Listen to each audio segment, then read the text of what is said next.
So ഒരുപാട് കാലമായിട്ട് നമ്മുടെ യൂട്യൂബ് വീഡിയോസിന് താഴേക്ക് വരുന്ന ഒരു കമൻ്റാണ് എക്സാം വൈ ലേണിങ്ങിൻ്റെ ഈ വർഷത്തെ വെൽക്കം കിറ്റ് അൺബോക്സ് ചെയ്യണം എന്നുള്ളൊരു സംഭവം. അപ്പോൾ കഴിഞ്ഞ വർഷം ഈ വർഷമൊക്കെ നമ്മുടെ 6th മുതൽ 10th വരെയുള്ള നമ്മുടെ എക്സാം വൈ ലേണിങ്ങിൻ്റെ ഫൗണ്ടേഷൻ കോഴ്സ് ജോയിൻ ചെയ്യുന്ന മുഴുവൻ സ്റ്റുഡൻസിനും നമ്മൾ ഇങ്ങനെ ഒരു വെൽക്കം കിറ്റ് അയച്ചു കൊടുക്കാറുണ്ട്. അപ്പോൾ ഈ വെൽക്കം കിറ്റിൻ്റെ അകത്ത് എന്തൊക്കെയാണ് ഉള്ളത് എന്നുള്ളതും അതുപോലെ തന്നെ അതിൽ ഉള്ളിലുള്ള ഓരോ ഐറ്റംസിൻ്റെയും സ്പെഷ്യാലിറ്റി എന്താണ് എന്നുള്ള കാര്യങ്ങളൊക്കെയാണ് നമ്മൾ ഇന്നത്തെ വീഡിയോയിൽ പറയുന്നത്. സോ ഷബീർ സർ റെഡി അല്ലേ? തുറക്കാം.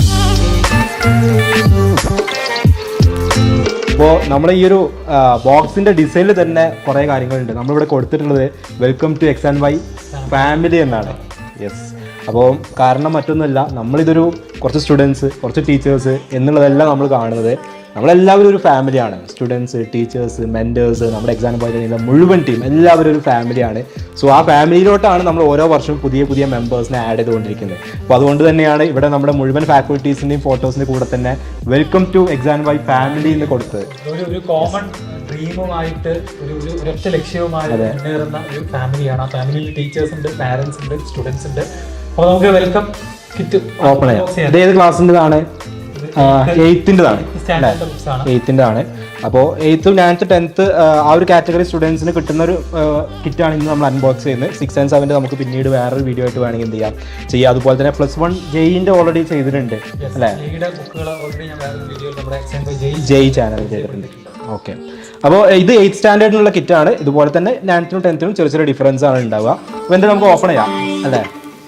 യെസ്, അപ്പോൾ നമ്മളിതിങ്ങനെ ഓപ്പൺ ചെയ്ത് വരുമ്പോൾ എന്താണ് ഫസ്റ്റ് എന്നുള്ളത്? വെൽക്കം ചെയ്യുന്നത് അതെ, നേരത്തെ പറഞ്ഞതിന്റെ ബാക്കി ഫ്രണ്ടില് നിങ്ങൾ welcome to X and Y family എന്ന് കണ്ടു. അത് ഒരു ഡീറ്റെയിൽഡ് ആയിട്ട് പാരന്റ്സിനെയും സ്റ്റുഡൻസിനെയും എക്സ് ആൻഡ് വൈ ഫാമിലിയിലേക്ക് ഇൻവൈറ്റ് ചെയ്യുന്ന ഹസീം സാറിന്റെ ഒരു ലെറ്റർ ആണ് ആദ്യമായിട്ടുള്ളത് കേട്ടോ. ഇത് കിട്ടുമ്പോൾ എന്തായാലും നിങ്ങൾ വായിച്ചു നോക്കുക. കുറച്ച് ചെറിയ ലെറ്റേഴ്സ് നിങ്ങൾക്ക് വായിക്കാൻ ഇപ്പം ബുദ്ധിമുട്ടുണ്ടാവും. എനിവേ നിങ്ങൾക്ക് കിട്ടുമല്ലോ. അപ്പോൾ നിങ്ങൾ എന്ത് ചെയ്യുക, കുറേ പേര് കിട്ടിയിട്ടുണ്ടാവും. കിട്ടുമ്പോൾ നിങ്ങൾ എന്ത് ചെയ്യുക, വായിച്ചു നോക്കുക. നമ്മുടെ ഹൃദയത്തിൽ നിന്നുള്ള വേർഡ്സ് ആണ്. ഓക്കെ, രണ്ടാമതായിട്ട് നെയിം സ്ലിപ്സ് ആണ്. നിങ്ങൾക്ക് നോട്ട്ബുക്കിലും മറ്റും യൂസ് ചെയ്യാവുന്ന, പക്ഷെ അതിന് സ്പെഷ്യാലിറ്റി ഉണ്ട്. സാധാരണ നെയിം സ്ലിപ്പ്, അതെ, സാധാരണ നെയിം സ്ലിപ്പിൽ കുറെ ഫ്ലവേഴ്സ്, കുറെ അല്ലെങ്കിൽ ചോട്ടാ ഭീം, സ്പൈഡർമാൻ ഇങ്ങനെയൊക്കെ ഉണ്ടാവും. അതെ, ഇതിൽ ഇന്ത്യയിലെ പ്രീമിയർ ഇൻസ്റ്റിറ്റ്യൂട്ടുകളാണ് ഓരോ നെയിം സ്ലിപ്പിലുള്ളത്. IIT Madras, NIT Calicut, AIIMS Delhi, IISc Bangalore തുടങ്ങി ഇന്ത്യയിലെ ഏറ്റവും ബെസ്റ്റ് എന്ന് നമുക്ക് പറയാവുന്ന 8 സ്ഥാപനങ്ങളുടെ ഫോട്ടോയും പേരുമാണ്. നമ്മുടെ ബുക്കിൽ കാണുമ്പോൾ നമുക്ക് എപ്പോഴും നമ്മുടെ ഡ്രീം നമ്മുടെ ഉള്ളിൽ ഇങ്ങനെ ആ ഒരു സ്പാർക്ക് വീണ്ടും വീണ്ടും സ്ട്രോങ് ആയിട്ട് നിൽക്കാൻ വേണ്ടിയിട്ട് ഇതുപോലത്തെ ഏതെങ്കിലും കോളേജിലേക്ക് ആയിരിക്കണം നമ്മൾ എത്തേണ്ടത് എന്നും കൂടിയാണ് കുട്ടികളെ ഈ ഒരു നെയിം സ്ലിപ്പിലൂടെ ഞങ്ങൾ റിമൈൻഡ് ചെയ്യുന്നത്. യെസ്, പ്രീമിയർ ഇൻസ്റ്റിറ്റ്യൂട്ട്സ് ഒക്കെ വരുന്ന ഒരു നെയിം സ്ലിപ്പ് അതിന്റെ കൂടെ ഉണ്ട്. അടുത്തതായിട്ട് നമ്മൾ ഹൈസ്കൂളിൽ പഠിക്കുന്ന ഏറ്റവും ഇമ്പോർട്ടന്റ് ആയിട്ടുള്ള കെമിസ്ട്രിയുടെ ഒരു പാർട്ടാണ് പീരിയോഡിക് ടേബിൾ എന്നുള്ളത്. പീരിയോഡിക് ടേബിളുമായിട്ട് റിലേറ്റ് ചെയ്തിട്ട് ഒരുപാട് ക്വസ്റ്റ്യൻസും ഈവൻ +1 +2 അടക്കം വളരെ ഡീറ്റെയിൽഡ് ആയിട്ട് പഠിക്കാനുള്ള ടോപ്പിക്കാണ്. അപ്പോൾ ഒരു ഫുൾ സൈസ് ഫുൾ സൈസ് അതെ ഒരു പീരിയോഡിക് ടേബിൾ നിങ്ങളുടെ സ്റ്റഡി റൂമിൽ ഒട്ടിച്ച് വെക്കാവുന്ന ടൈപ്പ് ഓഫ്, സാധാരണ നമ്മൾ ടെക്സ്റ്റ് ബുക്കിലൊക്കെ ഉണ്ടാവുക ഇതിന്റെ ഒരു ഹാഫ് ഉണ്ടാവില്ല അല്ലേ? ഹാഫിന്റെ അത്രയും വലുപ്പമില്ലാത്ത ചെറിയ രീതിയിലാണ് പീരിയോഡിക് ടേബിൾ ഉണ്ടാവുക. പീരിയോഡിക് ടേബിളിന്റെ സ്പെഷ്യാലിറ്റി എന്താ വെച്ചാൽ ഇത് നമ്മളൊരു +1 +2 കഴിയുമ്പോഴേക്കും ഓൾമോസ്റ്റ് എവറി എലമെന്റ് നമുക്ക് അറിയുന്നുണ്ടാവും.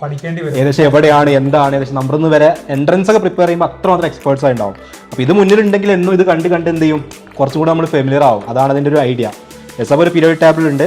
അടുത്തതാണ് കുട്ടികളുടെ ഏറ്റവും ഫേവറേറ്റ് ആയിട്ടുള്ള ടീഷർട്ട്. എക്സ് ആൻഡ് വൈയുടെ ബ്രാൻഡഡ് ടീഷർട്ട് നിങ്ങൾക്ക് കിട്ടും. കഴിഞ്ഞ വർഷം നമ്മൾ ബ്ലാക്ക് ആയിരുന്നു, ഈ വർഷം നമ്മൾ കളർ മാറ്റി ചേഞ്ച് ചെയ്തിട്ടുണ്ട്. സോ ഇത് നമ്മൾ ജോയിൻ ചെയ്യുന്ന കുട്ടികൾക്ക് എന്തെങ്കിലും ഈ കിറ്റിന്റെ കൂടെ ലഭിക്കുന്നതാണ്. ഓക്കെ, അപ്പം നല്ല അടിപൊളി ടീഷർട്ട് ഇതിന്റെ ഭാഗമായിട്ടുണ്ട്. സ്കൂളിലേക്കൊക്കെ ഇട്ട് പോകാം അവസരം കിട്ടുകയാണെന്നുണ്ടെങ്കിൽ. അതെ, ഇത് നമ്മുടെ ഏറ്റവും എക്സൈറ്റിംഗ് ആയിട്ടുള്ള അല്ലെങ്കിൽ ഏറ്റവും ഡിഫറൻഷിയേറ്റിംഗ് ഫാക്ടർ എന്ന് പറയുന്നത് നമ്മുടെ മെറ്റീരിയൽസ് ആണ്, ഫൗണ്ടേഷൻ മെറ്റീരിയൽസ്. അപ്പോൾ എല്ലാവരും ചോദിക്കുന്ന ഒരു കാര്യമാണ്, എക്സ് ആൻഡ് വൈയുടെ ഫൗണ്ടേഷൻ കോഴ്സിൽ നമ്മൾ കൊടുക്കുന്നത് ഏത് സിലബസ് ആണ്? എക്സ് ആൻഡ് വൈ ഫൗണ്ടേഷൻ കോഴ്സിൽ ജോയിൻ ചെയ്താൽ ട്യൂഷന് പോകേണ്ട ആവശ്യമുണ്ടോ? അതുപോലെ തന്നെ ഏതൊക്കെ ചാപ്റ്റേഴ്സ് നമ്മൾ കവർ ചെയ്യാറുണ്ടെന്നൊക്കെ ചോദിക്കാറുണ്ട്. അപ്പൊ എന്താണ് ശരിക്കും എക്സ് ആൻഡ് വൈ ഫൗണ്ടേഷൻ കോഴ്സിന്റെ സിലബസിന്റെ പ്രത്യേകത? നമ്മുടെ സിലബസ് ഇപ്പോൾ നമുക്ക് എല്ലാവർക്കും അറിയാം. ഇപ്പോൾ നിങ്ങൾ കേരള സിലബസിൽ പഠിക്കുന്നവരുണ്ടാവും, സ്റ്റേറ്റ് അല്ലെങ്കിൽ CBSE ഉണ്ടാവും, ICSE ഉണ്ടാവും, ഇങ്ങനെ പല സിലബസ്. പക്ഷെ അൾട്ടിമേറ്റ്ലി നമ്മൾ എല്ലാവരും എഴുതാൻ പോകുന്ന എൻട്രൻസ് എക്സാമുകൾക്ക് കോമൺ സിലബസാണ്.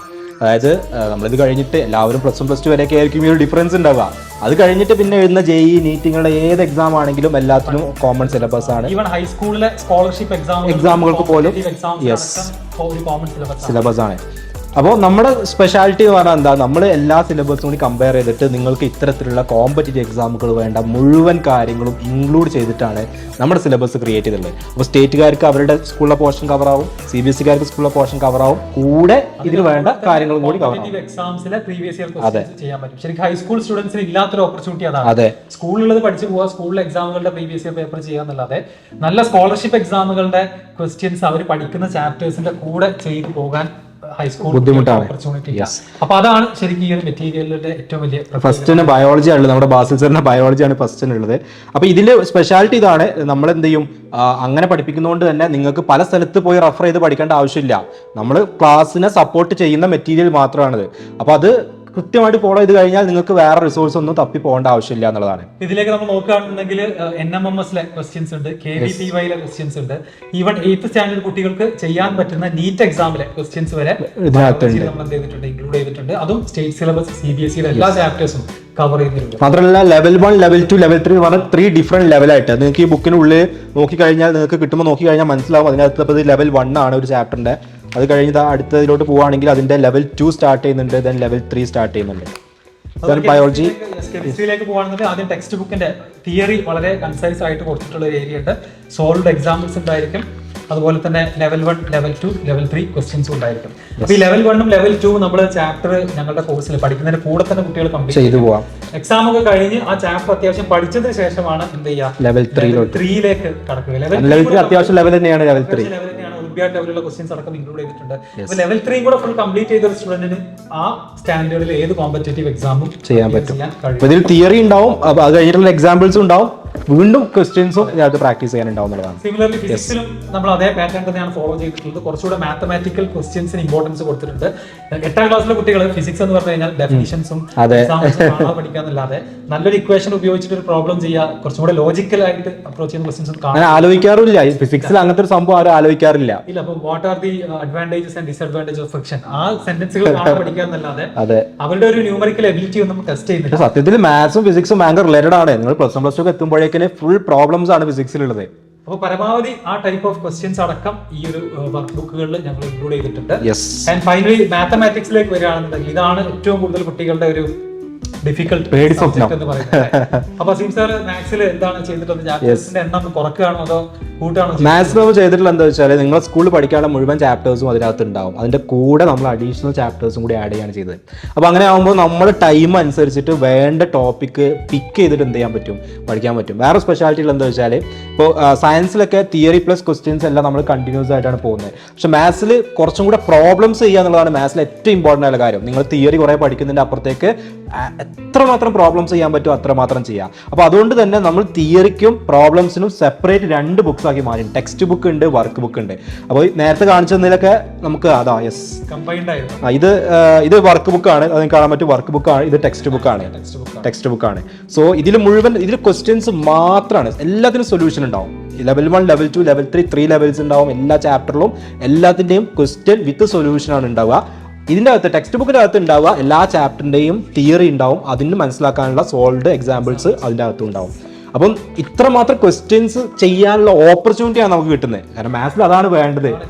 നിങ്ങൾ തിയറി എത്ര ബൈഹാർട്ട് ചെയ്തു എന്നുള്ളതൊന്നും മാത്സിൽ ഇമ്പോർട്ടൻ്റ് അല്ല. നിങ്ങളുടെ പ്രോബ്ലം സോൾവിങ് സ്കില്ല് ഡെവലപ്പ് ചെയ്യുക എന്നുള്ളതാണ്. അപ്പോൾ അതിന് വേണ്ടിയിട്ട് സ്റ്റേറ്റ് സിലബസ് ഒക്കെ കമ്പയർ ചെയ്യുകയാണെങ്കിൽ സ്റ്റേറ്റ് സിലബസിലൊക്കെ ഏറ്റവും വലിയ പ്രശ്നം മാത്സിൽ നമ്പർ ഓഫ് പ്രോബ്ലംസ് പൊതുവെ കുറവായിരിക്കും എന്നുള്ളതാണ്. പ്രാക്ടീസ് കുറവാണ്. 10th കഴിഞ്ഞാൽ ഏറ്റവും കൂടുതൽ സ്ട്രഗിൾ ചെയ്യുന്നത് അവിടെ തന്നെയാണ്. അപ്പോൾ ഞാൻ നോക്കുമ്പോൾ ഇതിൽ 19 ചാപ്റ്റേഴ്സ് ഉണ്ട്. ഇതിൽ CBSEയുടെ എല്ലാ ചാപ്റ്ററും കവർ ചെയ്യുന്നുണ്ട്, സ്റ്റേറ്റ് സിലബസും കവർ ചെയ്യുന്നുണ്ട്. അത് കൂടാതെ time and work, time and distance തുടങ്ങി ഒരുപാട് സ്ഥിരമായിട്ട് എക്സാമുകൾക്ക് ചോദിക്കുന്നത്. ഒരാളൊരു വർക്ക് ചെയ്യാൻ എത്ര ദിവസം എടുത്തു, അങ്ങനെ 2 പേരുടെ എത്ര ദിവസം കൊണ്ട് തീരും. ഇങ്ങനത്തെ ക്വസ്റ്റ്യൻ കാണുമ്പോൾ നമുക്ക് അറിയില്ല എങ്ങനെ ചെയ്യാന്നുള്ളത്. പക്ഷെ അത് സിമ്പിൾ ടോപ്പിക്കാണ് അങ്ങനത്തെ കാര്യങ്ങളൊക്കെ. അതുപോലെ 2 ട്രെയിൻ പോകുന്നു, ഒരു ട്രെയിൻ ടൈം കൊണ്ട് എത്തി, കുറച്ച് കഴിഞ്ഞിട്ടാണ് മറ്റേ ട്രെയിൻ പോയത്. ആ ക്വസ്റ്റ്യൻസിന് പ്രത്യേകത നമ്മുടെ ലോജിക്ക് ഡെവലപ്പ് ചെയ്യാൻ ഏറ്റവും ബെസ്റ്റ് എല്ലാ എക്സാമിലും ഉണ്ടാവും ചെയ്യും. ഈവൻ വലിയ ആളുകൾ എഴുതുന്ന ബാങ്ക് എക്സാമുകൾക്ക് എല്ലാത്തിനും ഉണ്ട്. അവര് ശരിക്കും പറഞ്ഞാൽ 8th സ്റ്റാൻഡേർഡിലാണ് നമ്മൾ ആ കുട്ടികൾക്ക് ആ ലോജിക്ക് പറഞ്ഞു കൊടുക്കേണ്ടത്. ഡിഗ്രി കഴിഞ്ഞിട്ട് പോകുന്ന MBAക്ക് പോവാണെങ്കിൽ അപ്പോൾ പോലും എന്ത് ചെയ്യുന്നില്ല, അങ്ങനത്തെ ക്വസ്റ്റ്യൻസ് വരുന്നുണ്ട് എന്നുള്ളതാണ്. ഇതാണ് ഓവറോൾ നമ്മുടെ മെറ്റീരിയൽസ് എന്ന് പറയുന്നത്. ഇത് 8th മെറ്റീരിയൽസ് ആണ് ഇപ്പോൾ നമ്മൾ കണ്ടതല്ല. ഇതുപോലെ 9th-നും 10th-നും സെപ്പറേറ്റ് മെറ്റീരിയൽസ് ഉണ്ട്. സ്കൂളിന്റെ കൂടെ തന്നെ ഫോളോ ചെയ്യാൻ പറ്റുന്ന സിസ്റ്റമാണ്. സത്യം പറഞ്ഞാൽ ഞങ്ങൾ തന്നെയാണ് ഹാൻഡ്സ് ഓൺ ആയിട്ട് ഈ മെറ്റീരിയൽസ് എല്ലാം ഉണ്ടാക്കിയിട്ടുള്ളത്. ഒരു ടീം ഓഫ് IITians-ഉം NITians-ഉം ഡോക്ടേഴ്സുമായിട്ട് ഒരു ടീം തന്നെയാണ് കംപ്ലീറ്റ് മെറ്റീരിയൽസ് ഉണ്ടാക്കുന്നത്. നമ്മൾ എവറി ഇയർ അത് റിവൈസ് ചെയ്യും, പുതിയ പുതിയ എക്സാം പാറ്റേൺസും കാര്യങ്ങളൊക്കെ വെച്ചിട്ട് അതിന്റെ എല്ലാ വർഷവും ഇപ്പോൾ കഴിഞ്ഞ വർഷമുള്ള സ്റ്റുഡൻസിനെ അറിയാം, അവർക്ക് ഈ ബുക്കല്ല കിട്ടിയിട്ടുള്ളത്, അവർക്ക് ഇത് അതിന്റെ റിവൈസ്ഡ് വേർഷൻ ആണ് ഈ വർഷം എന്ത് ചെയ്യുക വരിക. ഇതുപോലെ തന്നെ ഇവിടെ കുറച്ച് ബുക്സും കൂടി ഉണ്ട്. ഇത് 10th-ന്റെ കുറച്ച് ബുക്സ് ആണ്. 10th-ന്റെ ഫിസിക്സ് ഉണ്ട്. ഫിസിക്സിൽ മെയിൻലി ഏറ്റവും ഇമ്പോർട്ടന്റ് ആയിട്ടുള്ള 10th-ൽ ആവശ്യമുള്ള 5 ചാപ്റ്റേഴ്സ്, അതിൽ തന്നെ ഹീറ്റ് എന്നുള്ള ഒരു എക്സ്ട്രാ ചാപ്റ്റർ CBSE-ലും സ്റ്റേറ്റിലും കുട്ടികൾ പഠിക്കാത്ത ചാപ്റ്ററാണ്. എന്നാൽ +1-ലേക്ക് ആവശ്യമുള്ള ചാപ്റ്റേഴ്സ് ആണ്. KVPY ക്വസ്റ്റ്യൻസ്, ഒളിമ്പ്യാഡ് ക്വസ്റ്റ്യൻസ് എന്നുള്ളതെല്ലാം എന്ത് കൃത്യമായിട്ട് കളക്ട് ചെയ്തിട്ടുണ്ട്. അതിനെല്ലാം ഡീറ്റെയിൽഡ് സൊല്യൂഷൻസ് ആണ്. അപ്പോൾ 10th-ലൊക്കെ നിങ്ങൾക്ക് ഒരുപാട് സ്കോളർഷിപ്പ് എക്സാമുകളും സ്ക്രീനിങ് ടെസ്റ്റുകളൊക്കെ അങ്ങനെ പല ഓപ്പർച്യൂണിറ്റീസ് 10th കഴിയുന്ന കുട്ടികൾക്ക് എഴുതാൻ ഉണ്ടാവും. ശരിക്കും പറഞ്ഞാൽ അവർക്ക് വേണ്ടത് നല്ലൊരു ഫൗണ്ടേഷൻ കോഴ്സാണ്. നമ്മൾ സ്കൂളിൽ മാത്രം ഒതുങ്ങി നിന്ന് സ്കൂളിൽ A+ ഒരിക്കലും നമുക്ക് എന്ത് ചെയ്യാൻ കഴിയില്ല. ഒരു സ്റ്റേറ്റ് ലെവൽ, നാഷണൽ ലെവൽ എക്സാംസിൽ നന്നായിട്ട് എത്താൻ പറ്റില്ല. അതുപോലെ അതിന്റെ കെമിസ്ട്രി ഉണ്ട്. പിന്നെ 10th-ന്റെ മാത്സിലോട്ട് വരികയാണെങ്കിൽ 10th-ൽ എത്തുമ്പോഴേക്കും നമ്മൾ കുറച്ചും കൂടെ മാത്സിനെ 8th-ലുള്ളതിനേക്കാൾ കുറച്ച് സീരിയസ് ആയിട്ട് അപ്രോച്ച് ചെയ്യേണ്ട ഒരു ടൈമാണ്. കാരണം 10th കഴിഞ്ഞാൽ ഇമ്മീഡിയറ്റ്ലി നിങ്ങൾക്ക് +1 സ്റ്റാർട്ട് ചെയ്യാം. അപ്പോൾ +1-ഉം 10th-ഉം നമ്മൾ ശരിക്കും നല്ലൊരു ഗ്യാപ്പ് ഉണ്ട്. അതുകൊണ്ടാണ് പല ആളുകളും ബ്രിഡ്ജ് കോഴ്സ് ഒക്കെ നടത്താറുള്ളത് 10th കഴിഞ്ഞാൽ. പക്ഷെ അത് ആ ബ്രിഡ്ജ് കോഴ്സ് എന്നുള്ളത് ഒരു മാസമോ ഒക്കെ കുറച്ച് സമയം നീണ്ടു നിൽക്കുന്ന ഒരു കാര്യമാണ്. ആ സമയം കൊണ്ട് നമുക്ക് ഭയങ്കരമായ ഡെവലപ്മെന്റ് ഉണ്ടാക്കാൻ പറ്റില്ല. അപ്പോൾ നമ്മൾ ചെയ്തെന്താ വെച്ചാൽ 8th-ലും 9th-ലും 10th-ലും കൂടി ആയിട്ട് നിങ്ങൾക്ക് +1-ലോട്ട് വേണ്ട ആ ഒരു ഫൗണ്ടേഷൻ കൂടി ഇൻക്ലൂഡ് ചെയ്തിട്ടുണ്ട്. അപ്പോൾ എസ്പെഷ്യലി 10th-ൽ എത്തുമ്പോൾ കുറച്ചും കൂടി സീരിയസ് ആയിട്ട് നമ്മൾ ഏകദേശം ഒരു +1-ലോട്ട് വേണ്ട ഓൾമോസ്റ്റ് എവറി ചാപ്റ്റേഴ്സിന്റെ ഇൻട്രൊഡക്ഷന് നിങ്ങൾക്ക് നമ്മുടെ ഈ ഒരു മെറ്റീരിയൽസിലും നമ്മുടെ കോഴ്സിലും കാണാൻ പറ്റും. അപ്പോൾ ഇതിൽ ഫസ്റ്റ് ചാപ്റ്റർ റിയൽ നമ്പേഴ്സ് ആണ്, എല്ലാവർക്കും അറിയാം. പക്ഷേ രണ്ടാമത്തെ ചാപ്റ്റർ സെറ്റ് തിയറിയാണ്. സെറ്റ് എന്ന് പറയുന്ന ഒരു ടോപ്പിക് ഹൈസ്കൂളിലുള്ള ഒരു കുട്ടിയും എവിടെയും പഠിക്കുന്നില്ല. പക്ഷെ നമ്മുടെ ഫൗണ്ടേഷൻ കോഴ്സിലെ സ്റ്റുഡൻസ് എന്ത് ചെയ്യുന്നുണ്ട്, അത് പഠിക്കുന്നുണ്ട്, അതിന്റെ ബേസ് അവർക്ക് കിട്ടുന്നുണ്ട്. +1-ൽ എത്തുമ്പോൾ ബാക്കിയുള്ള സ്റ്റുഡൻസ് ആദ്യമായിട്ട് കേൾക്കുമ്പോൾ നമുക്ക് ഇതിന്റെ എല്ലാ ബേസിക്സും അറിയാം.